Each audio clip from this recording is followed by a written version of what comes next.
സുഹൃത്തുക്കളെ, ഒരു സന്തോഷ വാർത്തയുണ്ട്. നമ്മുടെ 45 മീറ്ററിൽ പുതുതായി നിർമ്മിക്കുന്ന ആറുവരിപ്പാതയിലെ പ്രധാനപ്പെട്ട ഒരു വെല്ലുവിളിയായിരുന്നു മെർജിംഗ് പോയിന്റ്. എക്സിറ്റിനും എൻട്രിക്കും ഒരേ ഒരു പോയിന്റ് ആകുമ്പോൾ ആക്സിഡന്റ് കൂടാൻ ചാൻസ് ഉണ്ട് എന്നൊക്കെ ഒരുപാട് ആളുകൾ പറയാറുണ്ടായിരുന്നു.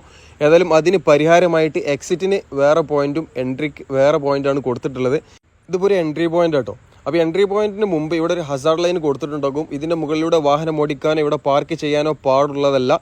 ഇതേപോലെ ചെറിയൊരു ഗ്യാപ്പ് കൊടുത്തിട്ടുണ്ടാകും. ഇതിലൂടെയാണ് വാഹനങ്ങൾ മെയിൻ ഹൈവേയിലോട്ട് എൻട്രി ആകേണ്ടത്. ആ വരിവരിയായി പോകുന്ന വാഹനങ്ങളൊക്കെയാണ് എന്ത് ഭംഗി. ആ നിസാൻ അങ്ങനെയല്ല കേട്ടോ, അങ്ങനെയല്ല പോകേണ്ടത്. ഹസാർഡ് ലൈനിന്റെ മുകളിൽ വാഹനം കയറ്റാൻ പാടുള്ളതല്ല. അതൊരു വാർണിംഗ് ലൈനാണ്. ഏതായാലും കറക്റ്റ് ആയിട്ടുള്ള സൈൻ ബോർഡ് വരുമ്പോൾ നിങ്ങൾക്ക് മനസ്സിലാകും. ഏതായാലും ഈ ഒരു പോയിന്റ് ഓർത്ത് വെച്ചോളൂ. ഇവിടെ എൻട്രി മാത്രമാണ് അനുവദിച്ചിട്ടുള്ളത്. ഇവിടെ നിന്ന് എക്സിറ്റ് ആകാൻ പാടുള്ളതല്ല. അതുപോലെ എക്സിറ്റ് ആകേണ്ട വാഹനങ്ങൾക്ക് കറക്റ്റായിട്ട് ഈ സൈഡിൽ എക്സിറ്റ് ആകാനുള്ള സൗകര്യം ചെയ്ത് കൊടുത്തിട്ടുണ്ട്. ഇവിടെ ഹസാർഡ് ലൈൻ അത് കഴിഞ്ഞതിന് ശേഷം ഡോട്ട് ഉണ്ട്. ആ ഡോട്ടിലുള്ള ഭാഗത്തു നിന്ന് മാത്രം ഇതിലോട്ട് ഇറങ്ങുക. ഹസാർഡ് ലൈൻ ഒരു വാർണിംഗ് കേട്ടോ. അതിന് മുകളിൽ വാഹനം പാർക്ക് ചെയ്യാൻ പാടുള്ളതല്ല. അപ്പോൾ ഇവിടെ നിന്ന് കറക്റ്റായിട്ട് എക്സിറ്റ് ആകാൻ പറ്റുന്നതാണ്. ഇവിടെ നിന്ന് എൻട്രി ചെയ്യരുത്.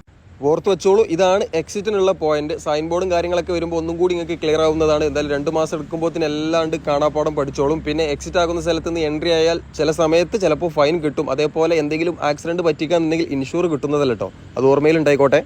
മലപ്പുറം ജില്ലയിലെ 1ാമത്തെ റീച്ച് ആയിട്ടുള്ള KNR കമ്പനിയുടെ റീച്ചിലാണ് ഈ ഒരു മാർക്കിംഗ് കഴിഞ്ഞിട്ടുള്ളത്.